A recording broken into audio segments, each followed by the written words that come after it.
All right. Welcome to this episode of Maverick in the Machine. I have got a really interesting Maverick in the building today. Doing this a little differently. As you can see, I don't have an intro. There's going to be some changes around here coming up, but I'll get into that later. But I'm going to have on a guy named Conspiracy Music Guru, a.k.a. Alex, and extremely talented guy. But before we get started, make sure you go watch. If you're new here and you haven't seen Jones Plantation yet, go to jonesplantationfilm.com.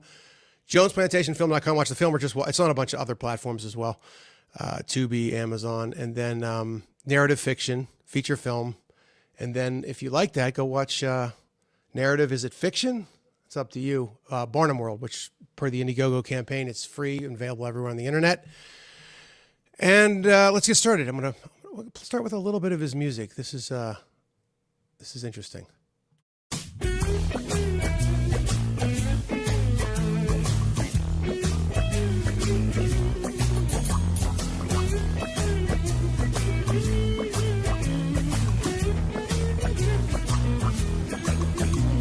I tried to have a conversation with a man about radiation, the hazardous biological effects. Very harmful. Yes, I tried to show him all the proofs. His ignorance was through the roof. The most deluded man I'd ever met. Totally programmed. I showed him how the frequencies disorient and kill the bees. I showed him how the birds drop out the sky. Look, there's one. I showed him all the many trees dying as they lose their leaves. And I showed him the antenna right nearby. It's right there. And I showed him all the many places with judges and the legal cases, people fighting this technology. Look at that. And I showed him from my science buddies 1,000 scientific studies, but he just laughed. And that's when I could see that no amount of evidence will ever persuade an idiot. No amount of evidence, it seems. No amount of showing you 100 or 1,000 proofs will ever get your blinded eyes to see. Oh, no amount of evidence will ever persuade an idiot. No amount of evidence, it seems. How quickly with your condemnation without real investigation sounds like ignorance to me. I showed him doctors speak at public hearings, protesters on the streets are jeering. They've done their research, they know the facts. All right. What's up, my brother? How's it going, man? That one goes on for a while, eh? Well, I just want to give a clip. That does. Oh, is that an older one? Yeah, that's an old. I think that was, when was that? 2020, maybe 5-6 years ago, yeah. No amounts of evidence will ever convince an idiot. Boy, that is the...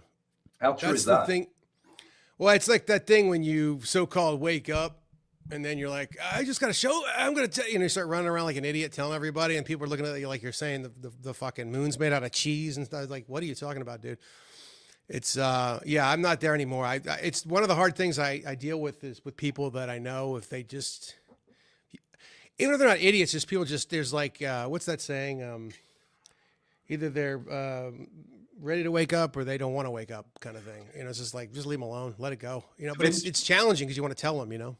Yeah, I get it. Totally. You have to gauge your audience very, very well. And I don't do that anymore. But Da Vinci said there are 3 classes of people: those that see when they are shown, and those who do not see. There will always be that class of people that, well, for whatever reason, you can shower them in facts and logic and you know, information, and then they just can't see it for whatever reason. So, you know, I don't try and do my activism. I don't try and wake people up in the supermarket. I do it through my music. That's very powerful. Yeah, I that's the same way I kind of do. It's like punting over the. Because when the 2020 horse shit happened, I spent like a month arguing with people on Facebook, and I'm like, this is a complete waste of fucking time. Like, what am I doing here? It was just like, I just went and deleted it all. I'm like, this is retarded. I'm not doing this anymore. I mean, there's people that don't want to see. That's a big part of it. Yeah, because it means their entire reality is fake and fiction. It means everything they've ever believed is not true. They were living a lie, and you know people like us have to go through that dark night of the soul and realize we've been lied to on a gigantic scale about pretty much everything. And that's hard for people to come to terms with. People would rather be blissfully ignorant than standing in knowledge. Well, that's why so many people with It's why it's almost like we're like misfit class. Because if you're doing, like, I've talked about this, if you're like if you're teaching evolutionary biology, that we came from some cosmic soup and then branched into a tree, the evidence is overwhelming against this, that we all just branched out in all these different forms. It's almost like retarded, that theory. But if you teach that, you got a job, you're, a professor, what do they call that when you can never fire you? I can't remember what that's called. And then you got you go to your parties and your pipe and your Mercedes. And I mean, it's going to be very difficult for somebody like that to accept that their entire foundation is a house of shit. Yeah, I've got people in my family that are working jobs like, for instance, my brother he's been in the mortgage industry, was a broker and now is an advisor, and he's just been in that financial world for years. And I tried to let him know that, that banks don't lend money, they create it, and the whole mortgage industry is fraudulent and yada, yada, yada, yada. But of course, he's not ready to face that idea that he might have been, contributing to this evil system. So I'm the black sheep of the family. I don't really, talk to them anymore. So I just, I know what I know and I put it into music, and, I'm trying to make music that can inform people, can help people, can even heal people. I'm doing healing music as well, which is something I never thought I'd get into. But so, yeah, I just sort of do it from my little man cave here.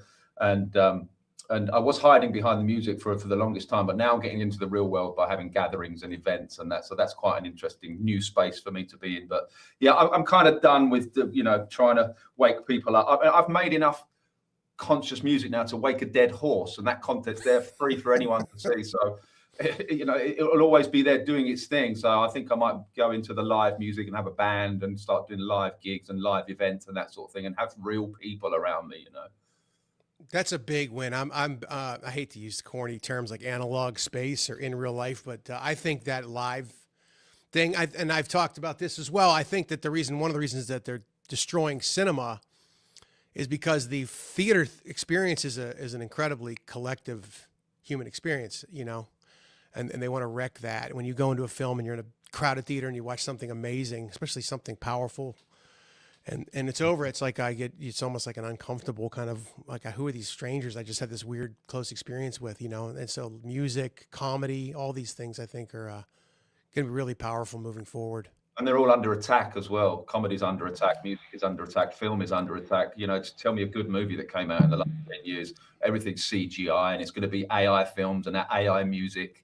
AI comedy and all this, AI is a frightening thing for me, and it's ruining the creative arts, and it's putting a lot of people out of work. It's a double-edged sword because, of course, AI music can be used to put conscious lyrics in there and help sow some seeds and germinate those seeds. So it could be used for that. So I'm it's a double-edged sword for me, that one. Well, all technology is. That's what Ted Kaczynski wrote about. It's like, okay, cars are great. We can go to places and get there quicker, but now we don't work at home with our families right nearby. We don't interact with each other when we're traveling. We don't, There's like a million things. Now they have driver's licenses. Now they have license plates. Now they're starting to track us. It's like these technologies. Same thing with the internet. When you first came out, everybody, especially in the freedom space, so-called, oh my God, it's a big freedom. And all they were doing is going, come on in. And then it's like that movie, Bronx Tale, now you can't leave. And they go in and lock the door, Yeah. So it's always a double-edged sword. Before we get into it, because I want to go back a little bit and kind of, you're in Spain? Yes, been in Spain for about 12 years, originally from the UK, but I came on holiday here and fell in love with the place and just moved here. Yeah, there's a lot of great little towns and real peaceful little villas and stuff there. Is that kind of yeah, it's beautiful. Yeah, and if you go a little bit, I'm right on the coast in a touristy kind of area. But if you go half an hour inland, it gets very, very Spanish with the little pueblos and the little cafes and the just hills and landscapes, and it's just absolutely gorgeous. And of course, the weather here is, 320 days of sunshine a year. It's incredible. Contrast that with the UK. My God, it's the polar opposite. So you were born and raised in the UK? Yeah. Are you a northern monkey or a southern fairy? I'm a southern fairy. All right, listen. So I want to, because we heard that song was kind of funny, but you are incredible. Like, you can pipe. This guy is really talented. So Thanks, I want to play a little bit. We'll play this little bit of the song. It goes. There's some guitar. It's really nice in the beginning. Then he sings, and we won't play the whole thing. But this is you get an idea what this guy could do.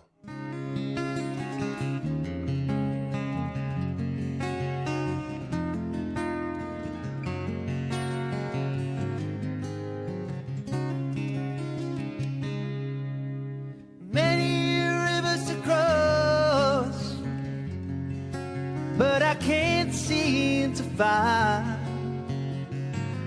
my way over. Wondering I am lost as I travel along white cliffs of Dover. Many rivers to cross, and it's only my will keeps me alive. I want to keep playing that, man. That's really good, man. I mean, you have this 2 acoustic guitars. It's just such a lovely sound, man. Oh man, your voice is just it digs into my bones, man. It's beautiful. I'm gonna listen to that a lot now. Because you've got this, your voice has got this thing you don't see much, where you have like a really silky, beautiful voice, but it's manly. You don't have like this MK Ultra gay, tranny voice. You know what I mean? Yeah, I know exactly what you mean. The sound of that pop vocal is so awful. I know exactly what you mean.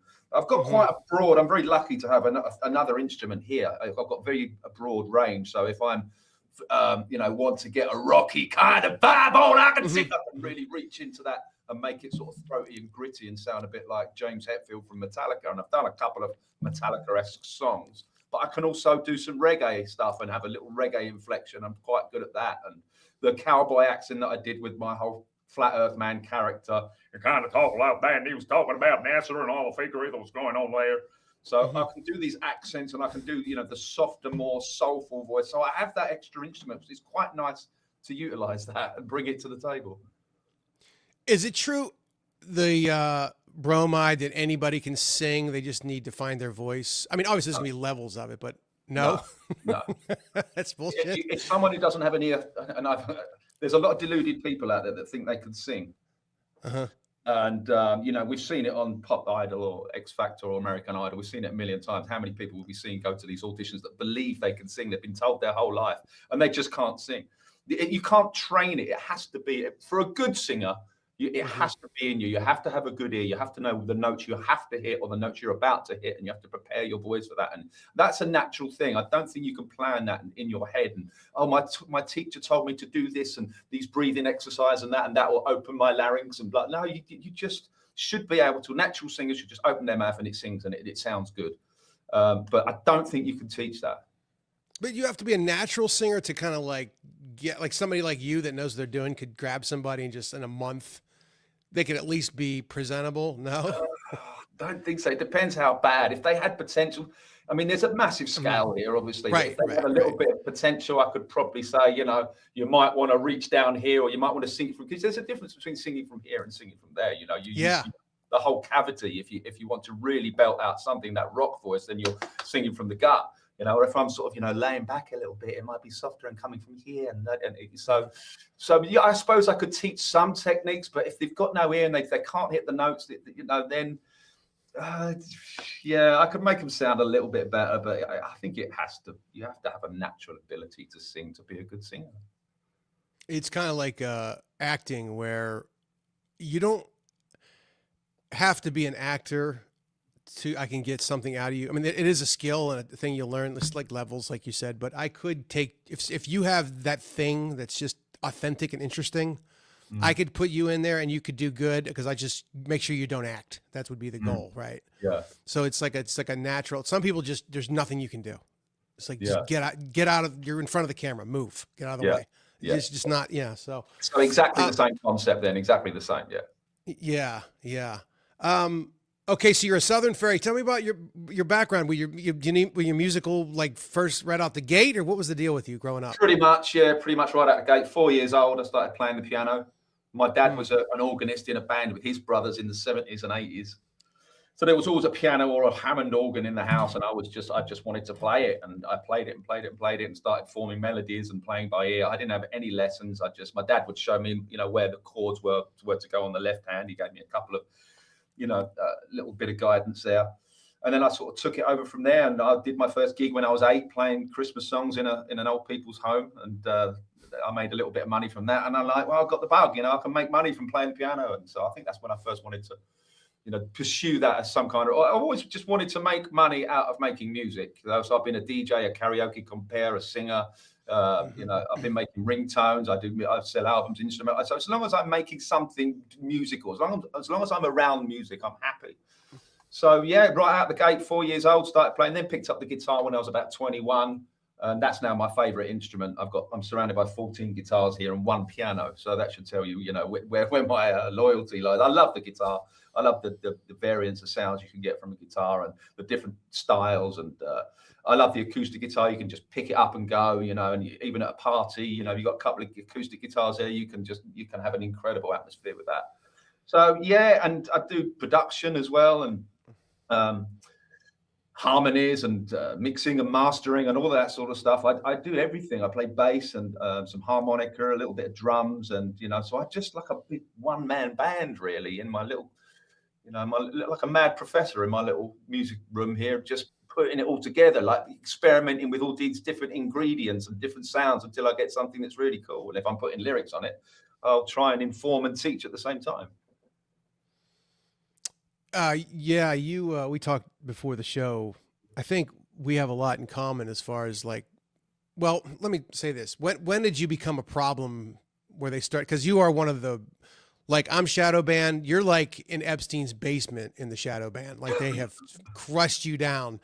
When did that start? When did you become a problem? Because I look at your YouTube channel. By the way, can you say where people should find you? I should have done this at the top of the show. And we'll do it at the end of the show too. And of course, I'll have it in the show notes for the audience. But yeah, it's people can remember 3 words: conspiracy, music, guru. 3 words: conspiracy, music, guru. Put that into YouTube, you'll find all my videos, and I've got some very, very animated, visual, hilarious stuff. Lots and lots of different content on there. Or my website is my main hub, conspiracymusicguru.com. Right, and you know, you look at that, and like 5 years ago, you had these songs getting like, you know, 1 million views, close to 1 million views, and then now, you know, and they've just got you so shadow banned. Now So I'm lucky if I get 2,000 now, and I've got 80,000. I've been stuck at 81,600 subscribers for like months now. It doesn't go. It goes up and goes down, goes up and down, and people get unsubscribed. People don't get their notifications. Their comments disappear. It's weird, and it's the same on Facebook, and it's the same on Twitter. You know, I've got 150,000 followers across platforms, and I'm virtually invisible to all of them. And that started over the last sort of, I would say, 4 years. It's been a gradual, tyrannical boot on my head, just pushing me down and down, like as if I don't notice, you know, like the boiling frog, until it's like, oh, this is, you know, so this is why I need to get away from the internet. These platforms clearly don't want me there, because I do believe that what I'm saying and matching it with music is so powerful that that they want to silence that. Clearly, it's pretty obvious that that's what's happening. So I can't fight it. I can't take YouTube and Facebook to court. I can't do any of that. So what do you do? I wish I knew somebody at Facebook and Twitter and YouTube that could unlock those padlocks, because I feel like I've put so much time and my soul into this. And just to have it, you know, I mean, it's a crime, really. If they did that in the real world, they would actually boarded up your shop, which is essentially what they're doing, or blocking off the street so no customers can come into your shop. That would be a crime. It causes me loss, harm, and injury. So why is the online space no different? I do see it as a crime. It has cost me loss, harm, and injury, and it's pissed me off, and it pissed me off for a long time. I'm still a bit pissed off about it, but it's pushing me into another space now. It's pushing me into the real world, and a different kind of music as well. So maybe I'll start again with a new IP address and a new laptop and a new channel, doing more of the music that I'm doing now, because I've been so bullet point truth in every one of my songs. You know, don't take the intervention, that kind of thing. Big Pharma, look up in the sky, those kinds of conspiracies. The powerful ones. So I've been very matter of fact with those songs. So now I'm kind of doing defiant songs, really, that are not so matter of fact, but they're still defiant and, you know, awake and aware, conscious music. So it's pushing me in directions that I never thought I would go, but I'm embracing it. yeah, it is a giant digital prison, and like you were saying earlier, you know, trying to wake people up. Like I'm like that dude in Back to the Future, just McFly, wake up, McFly. Hello, yeah. McFly. It's like, you know, I don't, but it's really, really bad. I don't know. I think I'm white pilled on it. I don't know how much longer this can go, but it can really get you down. I mean, I have it's various days. Some days I get really pissed and depressed about it. Some days I don't care. You know, some days like, oh, well, I'm glad that, getting put in this direction. Do you believe in God? Yes. Well, I believe in a creator. Okay. Well, you can't say the word God. Are you like one of these? Like, 'cause a lot of people are afraid of the word God. Now that's a psyop, by the way. No, yeah, I'm not afraid of the word God. I just don't know. I could never explain what God is. I clearly see we're in a created realm. What God is, what is. Does it look? Does God look like me? Is it a spiritual form? Is it a computer programmer? I don't know. I mean, I'm even erring on the side of simulation theory, which I never thought I would go there. I thought that was crackpot as well. But so I don't. I'm happy saying I don't know. I'm happy saying I know what this is. I believe this to be a created realm. Therefore, there must be a creator. What that is, don't know. Happy to say, don't know. Fair enough. Let's talk about 432 versus 440 hertz. What's the deal with all that? Because I know generally what it is, but I haven't done a deep dive. Well, the conspiracy, and it's one of these conspiracies that when you start typing it into Google, it will feed you nonsense. Like if you're typing in our virus is real or our chemtrails real, blah, blah, blah. It will say, no, of course not, silly. Go back to sleep. And it does that with pretty much every ology. And so when you start searching the 432, 440 hertz conspiracy on Google, you're going to get crap. But I believe the most curious thing and suspicious thing for me is that the keynote tuning standard of 440 hertz was financed by the Rockefellers. Now, I don't know about you, but I don't really think of wonderful things when I hear that name. They're behind pretty much everything evil in this world. And so I came to the conclusion that not only is our air bastardized, our water and our food and the information and the medical system and everything, they've also tampered with the music as well. So one of the clues for me was cymatics. When you look at 440 hertz versus 432 hertz cymatically, 432 hertz in water or with powder, where you put powder on a plate and you put the frequency through it, and it starts to create these really beautiful patterns, really coherent, geometric, just gorgeous. That's 432. Do the same with 440 hertz and you don't really get any patterns. It's very muddy and very cloudy and blah, blah, blah, blah. So I think cymatics is a good starting point to look at that, what 440 does cymatically. Can you pause? What is can you spell that, cymatics? Cymatic. Cymatic. Okay, cymatic. What is that? Yeah. What's the short definition of that?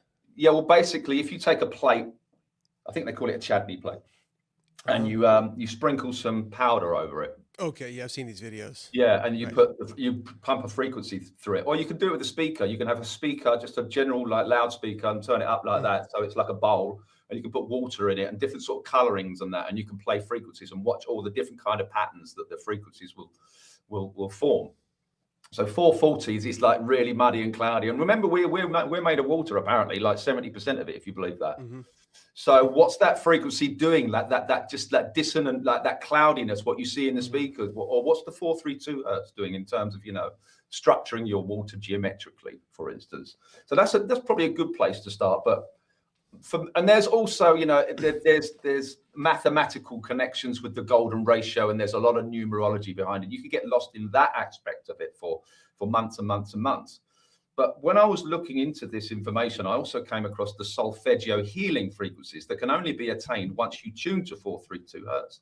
This guy by the name of Jamie Buturf was putting up this information saying these are the Solfeggio, the true Solfeggio healing frequencies, because there's a lot of misinformation about those. So I thought, okay, let's make music around these frequencies and put it out there as a scientific experiment and see what happens. Let's see if this 432 hertz is really supposed to be healing or whatever, with these additional Solfeggio healing frequencies. So I made my first album called True Solfeggio, because I'm using what I believe to be the true Solfeggio healing frequencies, and put it out there. And then I started getting people messaging me saying I had this ailment, disappeared after I listened to the album. I had this problem sleeping. I had this sleep apnea. I had sleep paralysis. And as soon as I listened to your album, it's gone. And I get these thank you messages all the time.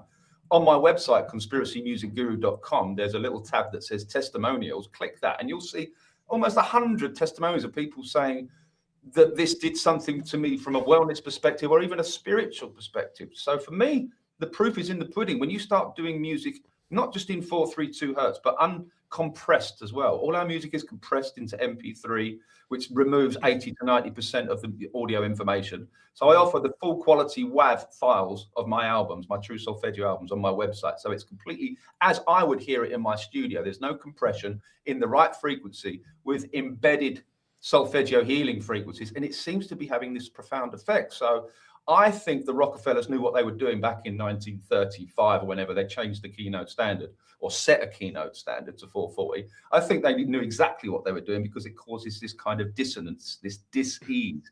It's very sort of a harsh frequency. And, you know, we wonder why all of our children and teenagers are so moody, because they're the demographic that's listening to music in 440 hertz on Spotify, compressed. The music's got no soul anymore. But I'm trying to do the polar opposite of that. And I believe 432 is the key for that. Okay, so a couple things. Solfeggio, that's spelled Solfeggio for people Correct. that don't know. And what is that? Who is he? The word solfeggio comes from the solfeggio, the do, re, mi, fa, sol, la, ti, do, comes from that. It's basically... Oh, so it's not a person. I'm an idiot. Yeah. No, it's not. No, it's not a person. It comes from that spell. And it apparently originated with with monks, with the Gregorian chants. That's how it first started. They were doing this and they were sort of using the right frequencies with their throats, this sort of throat singing, and obtaining sort of overtones and undertones, and using their body cavity to reach higher states of consciousness. So that's where it all comes from. I think it comes from the Gregorian chants. It's supposed to be ancient, whatever ancient is. But I took these tones, I put it into music, and people just went, wow. And I made a second album, and now I've just finished my third, whether there'll be a fourth, fifth, or sixth, but I don't know. But even that stuff's being censored. So that should tell you something. Yeah. What was the reason that the Rockefellers, what's their reason for doing it in the first place? Taking the to 440? Well, like everything else, like convenience. It's easy. It's easier. Everybody tunes to one standard, then it's easier. Then when we all get together, we haven't got a tune and blah, blah, blah.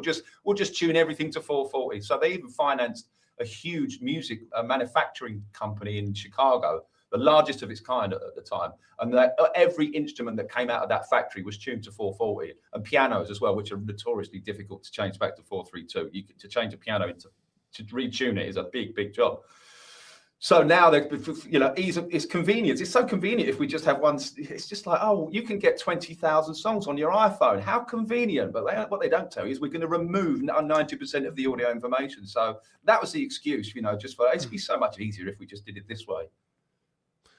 And you say like MP3s, which are compressed files, you say WAVs, waves, are AIFFs uncompressed as well? Yeah, they're uncompressed as well, yeah. So that's the best way to listen to it. And let's say I had like Drew TV, my platform that I'm planning on building, and we brought you on and you just played 432 through the computer, obviously. Would they get, obviously they need the better the headphones. It's still be 432, like they're not fucking with the signal through the internet, are they? You know what I mean? Well, if you were to play one of my songs now, they wouldn't retune it, but they would compress it. Even our speech right now is being compressed. Right. So everything that's going live on YouTube, so you wouldn't be able to get the best experience. My albums are on YouTube, but I say don't listen to them on YouTube for God's sake, because download them. Yeah, download them. Download the full quality WAVs. Put some really good headphones on, or sit in front of a good sound system. Shut your eyes and immerse yourself in the music, which no one does anymore. They have it on in the background. One of my bugbears. People don't have that experience with music, and this music is designed for that, to switch off, to immerse yourself and just remove all the distractions and lose yourself in the music. That's when I think profound things can happen. And people have been healed, they say? Are they listening, like they sleeping with it on, or what's the method? Meditating with it on? Well, it's not really, I wouldn't say it's meant for meditation. There is meditation music out there, but it's very samey and monotonal and just a little boring, really. I wanted to create music listenable that had an intro, a verse, a bridge, and a chorus. So they're like instrumentals. I don't think it would definitely relax him. Whether you could get into meditative states or not, I'm not sure.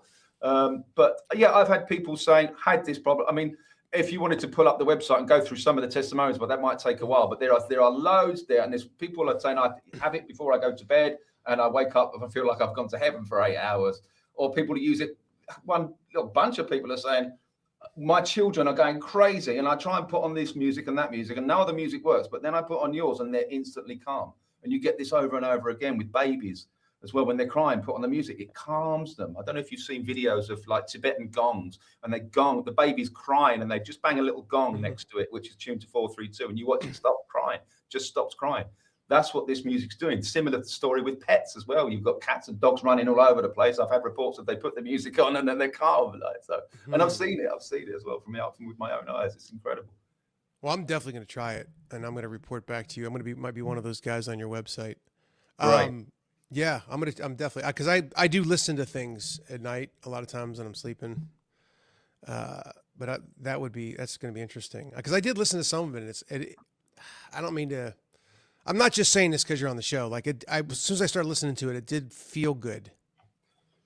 Yeah, and what you're doing when you're listening to it on the internet, it's compressed at that point. So if you're just having a go, oh, that feels good. Imagine if you had the full quality and shut your eyes and immersed yourself. Then you're you're listening to music differently. Then you're immersing yourself in it. And so it's been a very, very interesting experiment. I didn't think music could do that. I thought healing music was all new age woo-woo, but once I got into it, and especially after I've had the feedback now, I didn't expect to be making 3 albums, but there's a reason why all my music's in 4/3/2 hertz. Oh, I mean, if they're going to standardize it, why not standardize it in 4/3/2? Well, because we'd be seeing a very different landscape in terms of well-being if they did, and they don't want that, do they? Well, reminds me. Have you ever dug in on the bells theory? All the bells are gone? Yeah, a little bit. Yeah. What's the deal there? Well, the deal is, I believe the excuse is they took them down to melt down into bullets and all of that. But I think churches are places of healing, not places of worship. I think, if the organs in there, I do believe, were to heal organs. You don't have that kind of amplification. Those organs in those cathedrals are magnificent. The pipe works are incredible. They're absolutely huge. They're huge for a reason, to create resonance. That's what pipes are. They're natural resonators. And you don't build something like that just to rejoice and to sing and for quiet. It's not. So there's also some things in the structure of these buildings as well. Yeah, they're kind of frozen music. The Masons refer to these cathedrals as frozen music. They kind of use harmonic ratios to build things. It's very, very weird. I don't understand it. But I think the bells added to that as well. I think the bells added to a resonance. When you ring a bell, that can reach, how many thousands of people in a square mile or 2 or 3 or 4. And I think that was having a very healthy effect on the population. Now I think they've been retuned or taken down. There's a bell in the Old Town here, and I listen to it clang away. It's bloody awful. So clearly that one's been tampered with. I know I can tell just by, if it's a nice, pleasant sound, just as you experience. Oh, that's a pleasant sound. You listen to a bell in 440 or 444, maybe, and you just go, ow, shut up. It's just that clangy. It's just, there's nothing pleasant about it at all. So I think they were taken down because they didn't want a healthy population. Yeah, the bell should be almost like a meditative boom, and it's kind of like, hey, we're all in this together. Everybody wake up. It's going to be a beautiful day kind of thing. You know what I mean? Yeah. Bell Instead of jumping on the internet, it's like everybody's communicating like, here we are. Let's go. Yeah. So I think there's a definite there. I think, there's some bastardization of the bells as well, because I think they were healing bells. I think churches and cathedrals were healing places of healing. Well, even if they did melt them down to make bullets, that says everything you need to know about the enslavement system that we're currently living in. That's all you need. They took down our healing sound and made fucking bullets out of them. There it is. There you go. Yeah. So they could send, men to go kill each other over nothing. Yeah. I mean, what does that say about where we live? They literally took the healing away and made bullets. They turned healing into killing. Yeah. All right. I wanted to avoid this one, but I gotta talk to you about it a little bit, just because I had Flat Earth Dave on once, and it was just the people on that flat round. Both sides are annoying as all get up, and just but you are a flat earther. I used to own that, but I don't do that anymore. I would say confidently, I am a globe skeptic / globe denier. That's where I'd put myself now. Because the words flat earth is such a dog. It's like anti-vaxxer, and it's like a name you call someone just because they looked into stuff, which is absurd. Now, I think if you look at the globe for long enough, I mean, I'm no expert. I mean, you've had Dave on. He's the guy, really. I don't have my slides and a green screen and can start telling you all the different, but I think I've looked at it enough to know, well, of course, NASA is like Scientology on steroids. It's just one of the most evil, in my opinion, one of the most evil corporations. It's just steeped in mind control and social engineering. And so, I mean, when I looked into that information, I was looking at the moon landing and the ISS and satellites and gravity and all that kind, and it absolutely fascinated me that there was an alternative, you know. And it was just blowing my mind that this could be a thing. And I ended up making a whole album about it. And because it was such a fringe topic, still is, I didn't want to go like start making serious songs about it. So I did a kind of tongue in cheek, and I put on a cowboy hat and some shades, and I put on this like country accent, like a Southern Texas kind of accent, kind of talk like that. And I delivered the whole album like that. I was hiding behind the character because I thought this is going to shake a lot of people. And so I delivered it comedically. And it worked, you know, it got people questioning, which I think is the main point of my music. You know, you don't have to believe what I'm saying. You don't have to believe what I believe, but at least look into it. You know, why not? Yeah, I mean, it's not, they lie about everything. So the idea that they're telling the truth about the construction of the universe is batshit absurd. Right. There you go. That's all I asked for people is to say that. Is to say, like, if we've been lied to about this, that, why not this? Why not? And I got halfway through the book kind of thing, and I was just like, I'm convinced now that the globe is a deception. It's one of the biggest. And I thought, well, I have to make some songs about this. And before I knew it, I had an album. So make of it what you will. Space cunt. Space cunt. You're a space cunt. Yeah, that was funny. That was actually, I didn't write that. That was actually Steve Faulkner and Mike Wilkerson, Stellium 7. They wrote that. We were having a couple of drinks together, and they started singing that. I don't know how but we went straight in the studio and they wrote it. And we just did a parody of Tom Jones's Sex Bomb. And it was just funny. It was just really pointing the finger at all of these people that are pushing this heliocentric nonsense. You know, this heliosorcery. So I was pointing the fingers at the people that propagate this lie, and doing it again comedically. And I think it was quite funny. It gave people a lot of laughs. It gave us a lot of laughs making it, I can tell you that. Is space faking gay? Absolutely. Okay, what is it? Do you know? What are we doing? What are we sitting here? No, we're in speculation station at this point. We can't go up there. We can't touch it. We can only speculate. We don't know. Is it an enclosure? Well, it kind of has to be if we have gas pressure. We have to be contained if we have pressure. So there's that. So what is the containment? I don't know. Biblically, they would say the firmament. It could be gaseous. It could be liquid. It could be the waters above. Don't know. But we do seem to be contained, which is very interesting. A couple episodes ago, I interviewed a guy. His Anon name is Dr. Ferdinand Santos III, and he's a big brain. He's a scientist, inventor. I think he went to Harvard or something, whatever. He has a bunch of credentials that he makes fun of. He's that kind of guy. And dude, you should check it out. He blows, it's called The Moon Landing Debunked. I mean, he just blows the doors off that entire thing. And he goes into, I'm not a scientist, obviously, but like, he goes into space being a vacuum. He's like, there's nothing in a vacuum. Like, you know, he goes into the moon landing stuff. I mean, if you want to see it just completely blown to bits, listen to that episode. Because he goes into the batteries the batteries alone is so absurd. They were able to do what they did with those batteries at that time on that thing. It's just no way. These are the finer detail points that people need to look into. There are websites dedicated to all the finer detail and how that equipment could ever work, and you know, all the fuel needed, and it's just, you know, the lighting angles, the harnesses. There's so many fails. Bart Sibrel's pretty good at doing that. He's pretty much debunked that whole. He's very he's very pro globe. I know that. But at least he's doing the good. At least he's getting people to the stepping stone, getting people onto the stepping stone, which is the moon landing. If you can dissect that nonsense and realize that lies on that scale are possible, then you've just opened a few more doors in your mind, and you can step into other rooms and start, you know, just at least, you know, entertaining the idea that maybe you're being lied to about where you live. Bart Sibrel is good. I haven't listened to a ton of his, but if you want to like step it up to the next level scientifically, check out Santos. I'm just telling you. Yeah. Okay. Bart Sibrel's good, but this guy is like, he knows. I mean, he knows. Yeah. I mean, too much detail. I'm like, I don't know. I don't need to be convinced. He's going to be preaching to the choir. Right. It's interesting though. You know, if somebody, you know, it's, I don't know, maybe not. Well, for the audience, let's put it that way. What was the next thing? So What is your take on the world right now? I know it's a big question, but like, what's going on? Ooh. Yeah. Um, By the way, you smoking a pipe? yeah. I got a pipe that I bought like 3 years ago, and it's a really good American. I don't remember the name of it. It's like it was like $30, but I just picked it up the other day. So Dude, this is a really good pipe, great. man. And I'm started smoking it. Yeah. Once you pipe, you don't go back, man. It's so much easier than rolling and papers and filters and that. And I just have a little bit of tobacco, maybe sprinkle a little bit of my homegrown on the top of that, and it's just easy. You have to clean the pipe out once every couple of months, but that's the only maintenance really. But yeah, I love this thing. Is it tobacco or wacko tobacco or both? A bit of both. A bit of both, yeah. Yeah, a bit of both.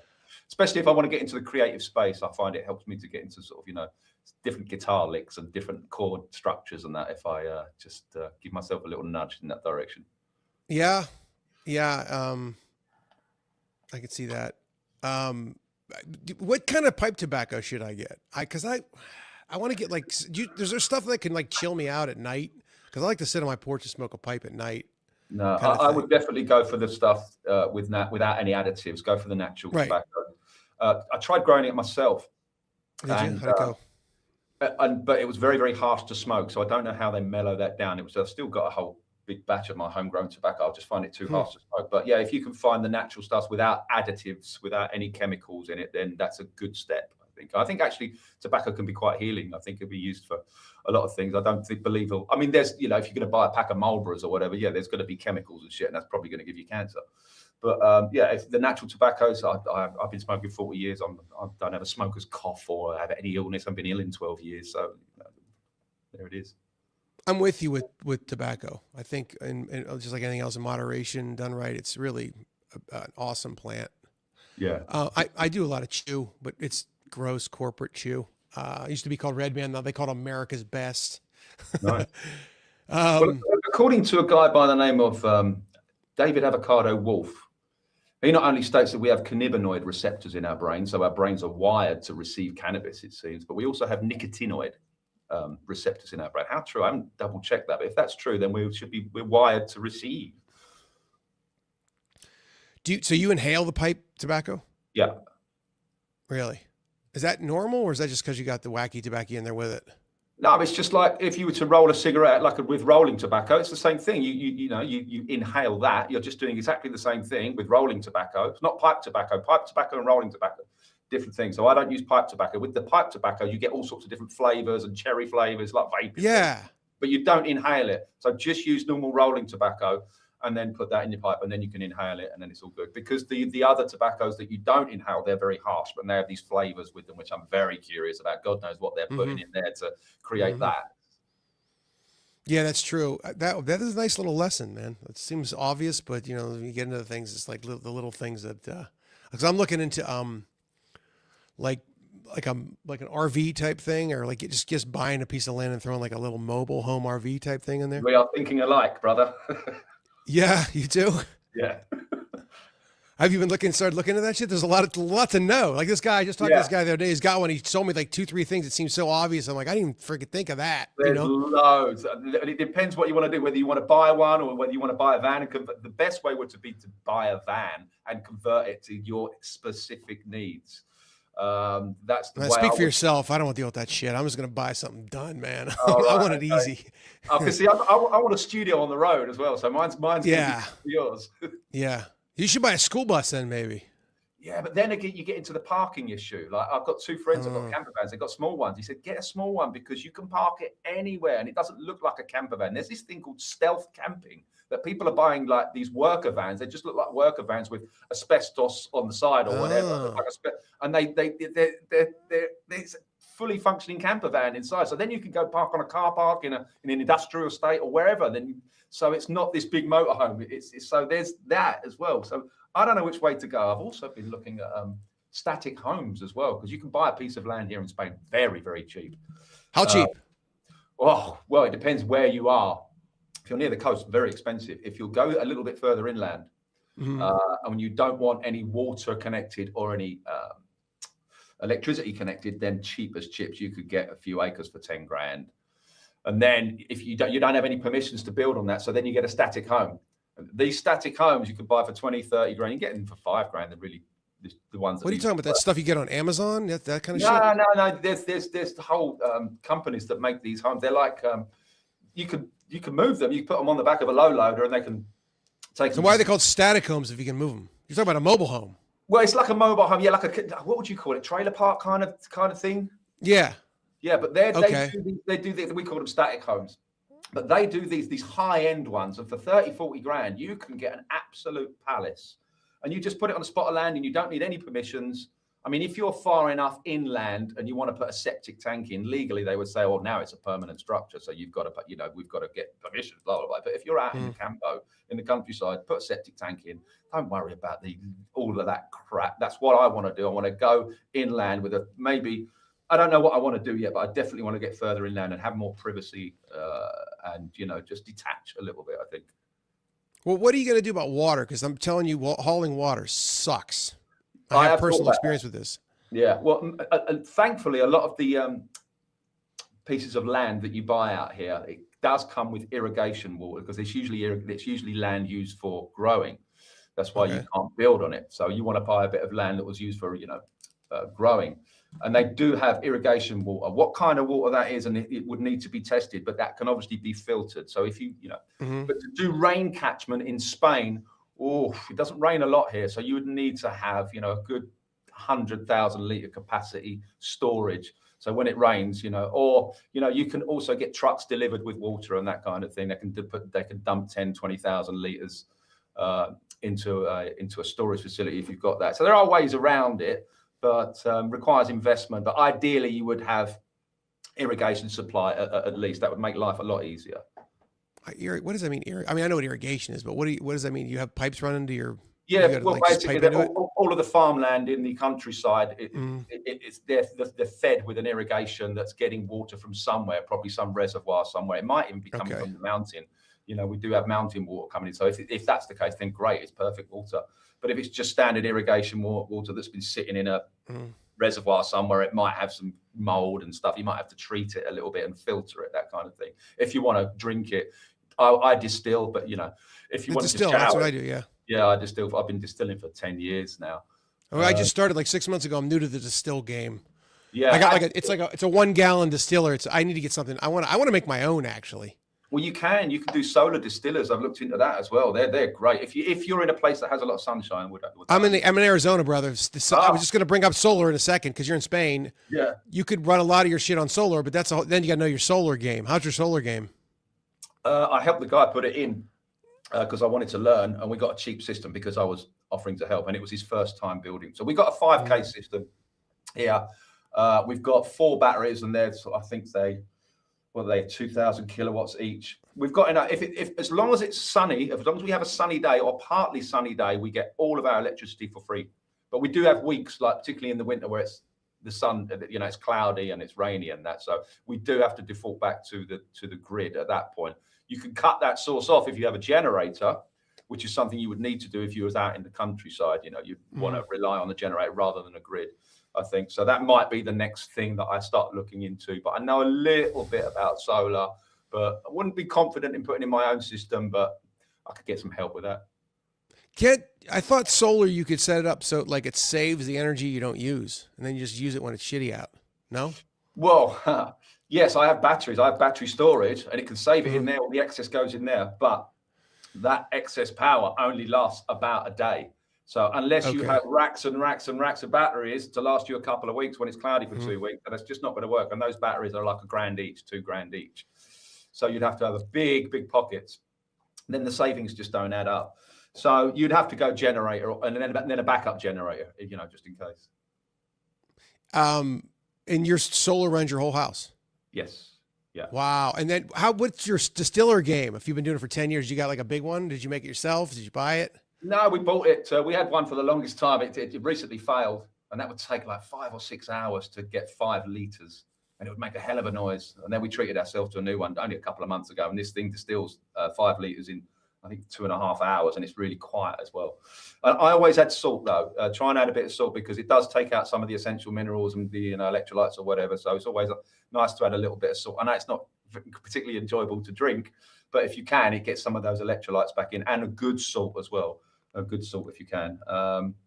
So there's a lot of shitty salts out there as well. So yeah, I try and do those things because but I'm still showering in the shitty water. Ideally, you would want to get a whole of house filter if you want to go, the next step, and have the water filtered before it goes on your main organ, which is your skin. So what's seeping in there? But I mean, how paranoid are you going to get at this point? There's levels. You've got to stop. You've got to try and enjoy yourself a little bit. Otherwise, you'll drive yourself crazy. You won't be going outside because of what they're spraying if you're going to operate from that mindset.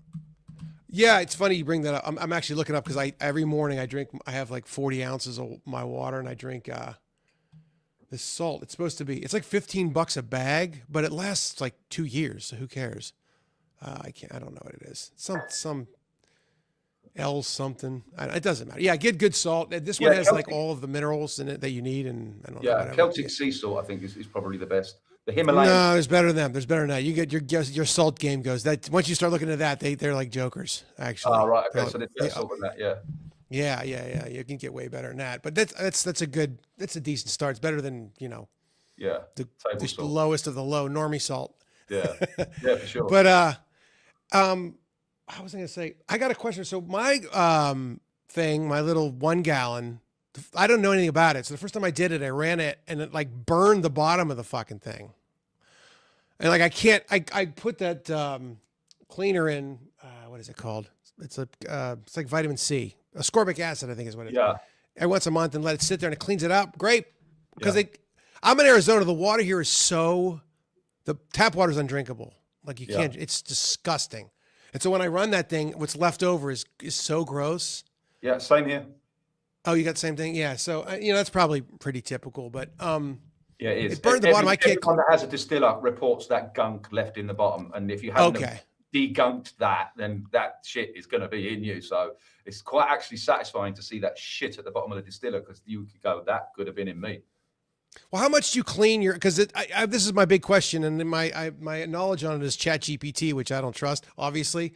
Yeah. But like when it pulls the distilled water in, does it matter how dirty that thing is? Like, I mean, obviously you want to keep it somewhat clean, and there's probably you want to keep it somewhat clean. But what's happening is it's basically hitting up the water, and it's the water vapor that's hitting the roof, and then sort of slowly dripping into the little spout there.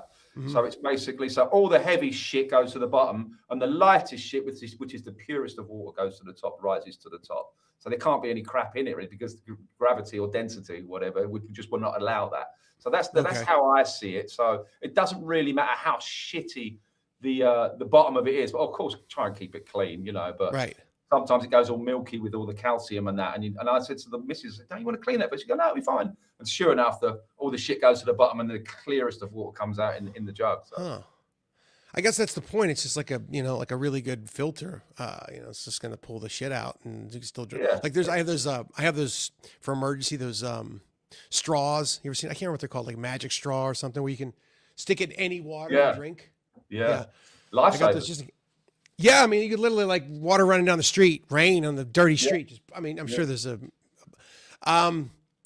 okay, dude. So you're gonna get a van, you're gonna get a house. Yeah, because I tell you that hauling water thing. I did a video. I had a client who did put in wells for people, and we went to Arkansas. I fell in love with Arkansas. I don't know if you're familiar with it. It's a state here. It's probably the most based state in the union. And you hear a lot about Texas. Arkansas is the real deal. And it's like you're in another country.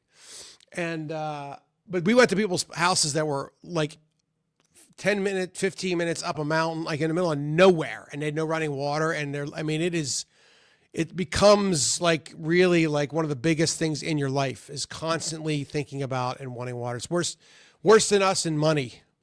So it's something I think about a lot when I'm thinking about, because the other thing is with the trailer, van, whatever.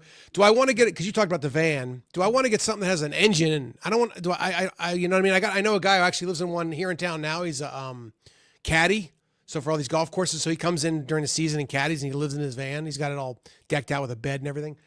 And it's like he does have a lot of mechanical problems. He got a Dodge, so there's that. But That always worries me, is like, do I want to be dealing with these engines and all this shit? I mean, I kind of want to just park it and set it up. No? Although I like the van idea. You could put a couple gun turrets in there, for the apocalypse. They never know. Yeah, it depends what way you want to do it. You could tow a caravan as well, and you get a lot more bang for your buck with a caravan, a thing you tow, and then you could just leave it somewhere and put the awning out, and you can make it a lot bigger than the space actually provides. But then again, you still need something to tow it, and that still has an engine, and that engine is going to have problems. It depends what way you want to go. I mean, the static home idea, you just plonk it, there's no engine, and you're not driving around. You can just phone someone and say, can you come and pick it up? I'm fed up with Spain. I want to go to France. Obviously, that's going to cost you grands, but to have it moved. But at least you have that option to go, do you know what? Spain is getting too tyrannical for me now. I'm going to go somewhere else, right? Put the home on the back of a low loader and we're off. Yeah. How is Spain? What you mean politically? Just in general, in general, it's wonderful. If you don't pay attention, it's another corrupt country. You can't escape the tyranny. It doesn't matter where you go. You can't escape it. You just go from one tyrannical system to another. But the cost of living here is fantastic. Property, when I moved here, the property was dirt cheap. It's a different story now on the coast where I am because it's more touristy now. But yeah, I mean, the cost of everything, petrol, food, is really cheap. The weather is incredible. Your water and your electricity is really, really cheap. So I love it here. I mean, I'm from the UK. We didn't get any sunshine. Everything is just so expensive. So there's less pressure here. If you're going to have to deal with a tyrannical system in your mind more than anything, I would rather be doing that in the sun, surrounded by mountains and beaches and things. Yeah, I was living I was in LA, and then my ex moved my daughter here to Phoenix. So I moved here, and it's really one of the most, it's like really the headquarters of Zog. It's one of the most Zog cities you've ever seen. It's really awful. It's like post-apocalyptic horrible. But I moved up in this little mountain village north of it. It's got its own aesthetic, its own thing. It's like cowboys, bikers, and rich boomers that come here during the season. Gun shops everywhere. No cops. It's all sheriffs. No taxes. It's pretty cool. But man, I look at stuff like what you're talking about, because I've been to Spain and parts of Italy and stuff, which really people don't realize a lot of Europe is actually pretty cheap. Yeah. Portugal, I heard, is really cheap. Yeah. And I'm like, man, I'm wasting my fucking life away, man. What am I doing here?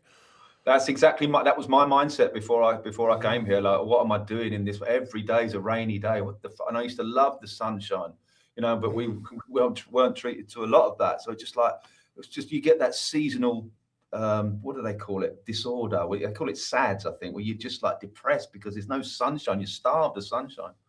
And I was on a council estate as well, and it just being overlooked. There was no privacy. Place was quite violent. In fact, the pub opposite me, some guy lost his entire head with a machete, and that was a pub like fucking 20 meters from my house. So there's like, what am I doing here, man? What am I doing? We came to holiday in Spain, and I always thought Spain was just Benidorm and lager louts and just Brits abroad, but it wasn't. I just saw this natural beauty, and just the landscape was absolutely incredible, and the weather's incredible, and I've got a good life here, man. And you said when you go inland, it gets like really like old school Spanish. Oh yeah, you got to brush up on your Spanish if you go in there. You can't be going, do you speak English? When you go to shop, they do not. So you got to brush up on that. And especially if you want to get stuff done, it's okay learning all the initial greetings and one more beer and all of that stuff. But if you want to buy a piece of pipe in a pipe shop or whatever, or you want some tools and you want to explain what kind of tool you want, you got to brush up a little bit on that. But yeah, it's a different way of life. It's a very rural way of life, a very simpler way of life in the countryside here. Yeah. When I was there, I actually went with I was dating a Mexican girl at the time, spoke fluent Spanish, and she had a hard time talking to them because they do Spanish. They do the thing, and which I don't like. It looks cool. And there's different dialects as well. There's different dialects. Yeah. Well, so they weren't nice about it. They weren't like trying to help her out and figure it out. They're like just talking, like, you don't get it. That's on you. She's like, I don't know what these people are saying. I've never heard this kind of Spanish before.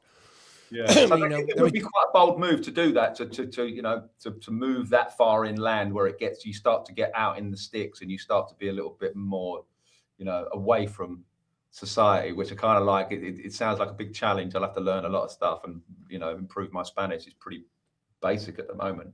But, I like doing different things. It just challenges me. I ended up learning a shitload. You're just having this house and having to be the caretaker of this house. And I've learned so much about building and electronics and plumbing, and I've done all the rain catchment thing and the solar thing. And like, I like a challenge. Let's put it that way. A tinkerer. And the thing with the moving into the country, you just fade it in. Maybe you get yourself a little spot. You keep your place and just go there, on the weekends and start kind of figuring it out. You might not like it, Yeah. I'll just send the wife out. You go and deal with that. I'll just sit in my studio. All right, where are we in 10 years based on what's going on right now? Where are we in 10 years? What's your big 30,000 foot assessment? I don't know what the future holds. I can only control my reality. Right. I thought I was changing the world with my music, and I'm changing, people's minds. It is musical wizardry. It is alchemy in a way, and it does affect people. And I am changing. Maybe I'm making a difference. I'm leaving behind a little legacy, and at least I can be on my deathbed and say, I contributed and I tried to make this apartment better than I found it as I leave it. Mm-hmm. So, but I've realized now that I can't, whatever the world is, whatever the world does, whichever direction it goes in, I can't really do anything about that. I've come to realize that the best thing for me, for my world, for my reality, is to distance myself from what's going on in the world. Every war, every psyop that's ever happened hasn't really affected my life. It's only affected my mindset. And fear, and it brings fear and anxiety. And then you look at this politician and you moan about that politician, and you just see things never changing, actually fundamentally getting worse. I can't change that, but what I can change is my surroundings and the people I surround myself with, and still make my music, still make conscious music, because my heart is in that. But so where we're going to be in 10 years, I don't know. I think we're going to be looking at AI is going to be doing a lot of things. We're going to get lazier as a species. People love ease. People are lazy anyway, and just give them AI, and then all of a sudden, they don't have to work anymore. They don't have to use their brains anymore. They don't, So I think we're going to see a very, very digital future in the next 10, 20, 30 years. The technocracy is going to take over. The censorship is going to be. It's going to be an Orwellian fucking nightmare, I think, to be honest with you. I know it's a bleak outlook, and people don't want to hear that, but I'm only going on what I've seen and what I've experienced thus far. And it just tells me that we're heading. I don't know what. It's probably the storyline of every dystopian movie we've ever seen. Think Terminator, with the Matrix. It's kind of that. So that's what I see. No one wants to hear that. I know, because people want to think that there's hope, and this next politician is going to save us. But I've just seen it. It's a clown show to me. It's a clown world. And if I want to really improve my world, I need to distance myself from the internet, from the war stories, from the next psychological operation, from the next terrorist threat, and all of this. So I think, I don't know. Is that good enough? No, that's you're basically, we're going to get transhumanized. The digital prison is coming, and then they're just going to kill us all. Fa la la la la la la la la. Isn't it joyful? Yeah, you're definitely not white pilled. You're like my man, Legal Man, who played Mr. Jones. He's a friend of mine. He's cyanide pilled, he calls himself. Right. Yeah. I'm starting to recognize my surroundings now. I'm starting to smell the evil in the room. I can taste it. It repulses me a little bit. It's kind of having me question, where is this place? Why am I here? Did I agree to this? I don't know. I know that I need to detach myself a little bit, step away from it as much as I can.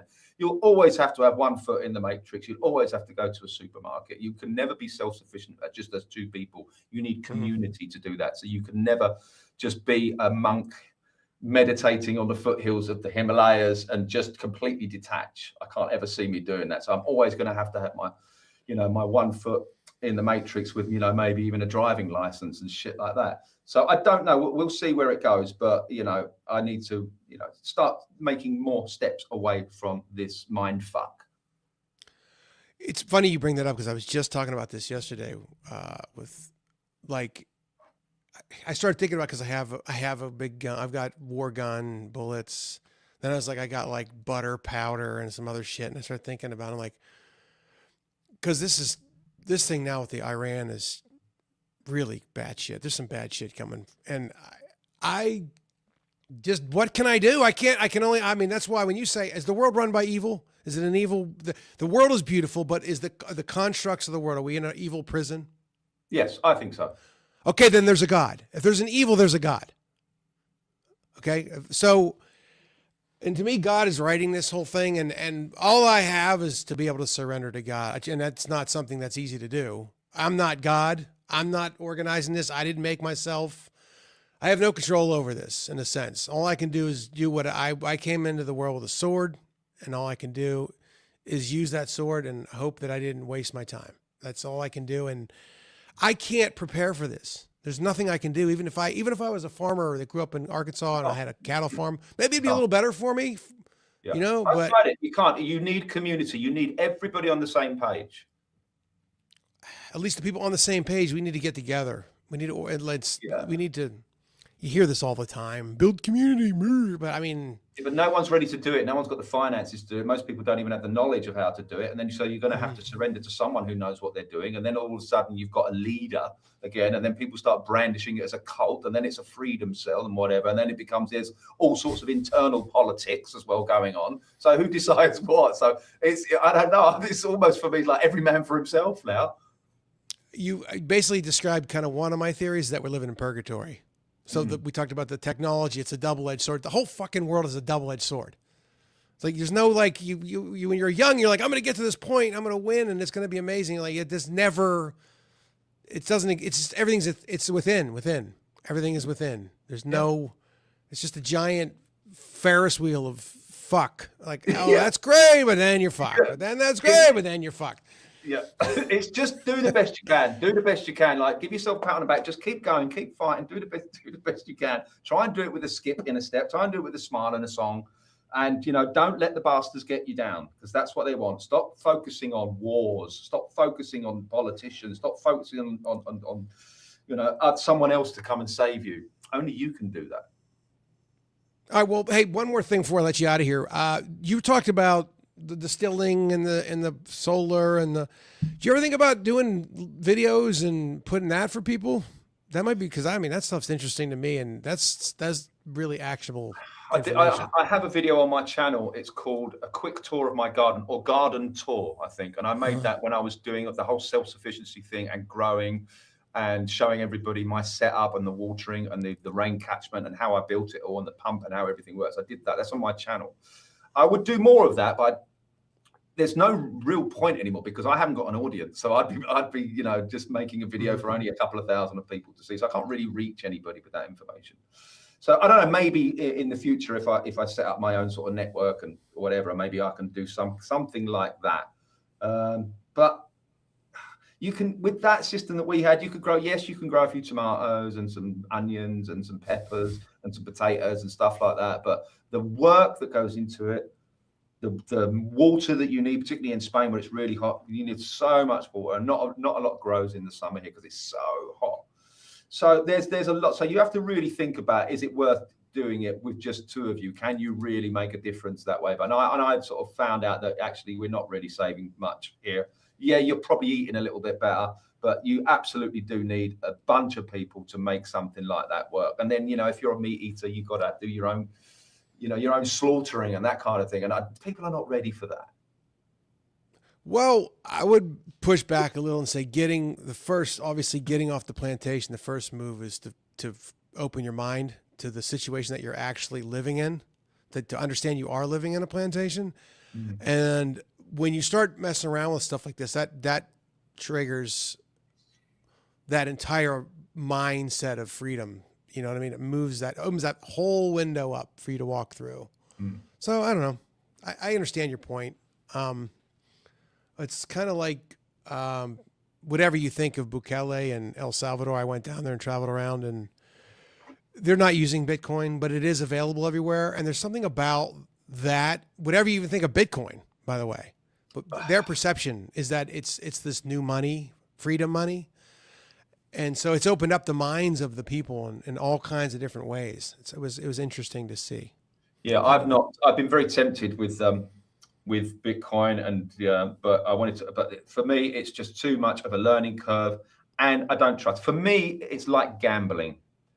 I think the house always wins. Yes, sometimes there's going to be people that are going to make a fuckload of money. Good on them if they know, if they can really learn that system and take the system, you know, and read the cards, be the card reader in the casino. If you can take the casino, great. If you can do that, if you have the knowledge to do that with digital stuff. But I haven't invested at all. I don't trust it. I don't like it. So there's that. Yeah, fair enough. I just meant like kind of like when you start looking at these types of things, it opens up.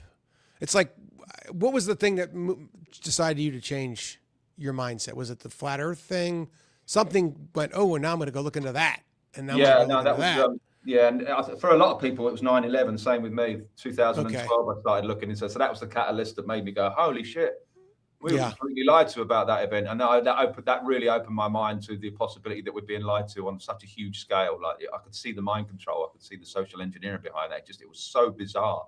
It was such a freaky event, and none of it made sense. And when you look into it, you're like, it's really dark. It's really, really dark. And that was the thing that just blew my mind open. So as I said before, once you open your mind to that, then it opens up a load more doors, and you start looking in other rooms. You go, oh, right, that as well. Oh, now the moon landing. Oh, of course. Oh shit, shut that door. Okay, then you go into the virology room. You go, oh, you're telling me they don't know, so we can't spread disease? No. Oh, fucking, of course they lied about viruses, right? What's this other door? And you just and then it opens more doors and more doors and more. For a musician, it's great because I never have writer's block. I've always got something to sing about. Yeah, you open enough doors and you just end up with the beast. Yeah, exactly. You get to the final boss, right? All right, man. Where can people find you before we get out of here?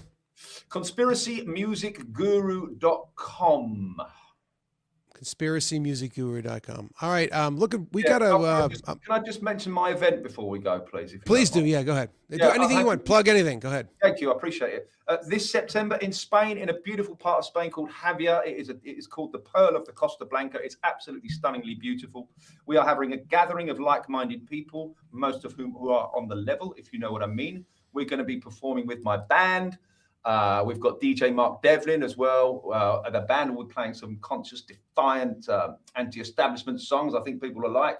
We've got food included. We've got free bar for 3 hours. And it's because there's going to be a bunch of gatherings around that event as well. So there's going to be pre-gatherings and post-gatherings. If you want all the information, please go to my website, conspiracymusicguru.com. Click on events, and you will see that we're going to be having a party in the sun. And if you want to join us, please do. We'd love to have you. That's September, man. I want to go to that. It's awesome. There were some big names. Well, I say big now. I don't want to name any names because one man's legend is another man's shill, unfortunately. So, but yeah, there were some really, really cool people that I look up to and respect that came to the last one. So I think this one, we're going to step it up, and there's going to be some, very interesting conversations at least. Yeah, and I want to give a shout out to Rebecca who put us together. It was good to meet you. And I'm interviewing Steve Falconer next week. So. Oh, great. Send him my regards. He's a good man. All right. Take it easy, brother. Thank you. You're welcome. Thank you. Cheers, mate. Okay, that's it. I hope you enjoyed the show. You can follow me on Twitter if you want at Tregsman with 2 G's and an S, or you can subscribe to our YouTube channel at Drew Media TV. We also have a Rumble channel, Drew Media, if you prefer there. I know a lot of people don't like YouTube. Also, if you're listening to the podcast, like on Spotify or Apple Podcasts or whatever, if it's not too much of a pain and you like the show, give it 5 stars so we can get some help from the algorithm. Otherwise, all the other links to our social media will be in the show notes, and we'll see you next week. Thank you.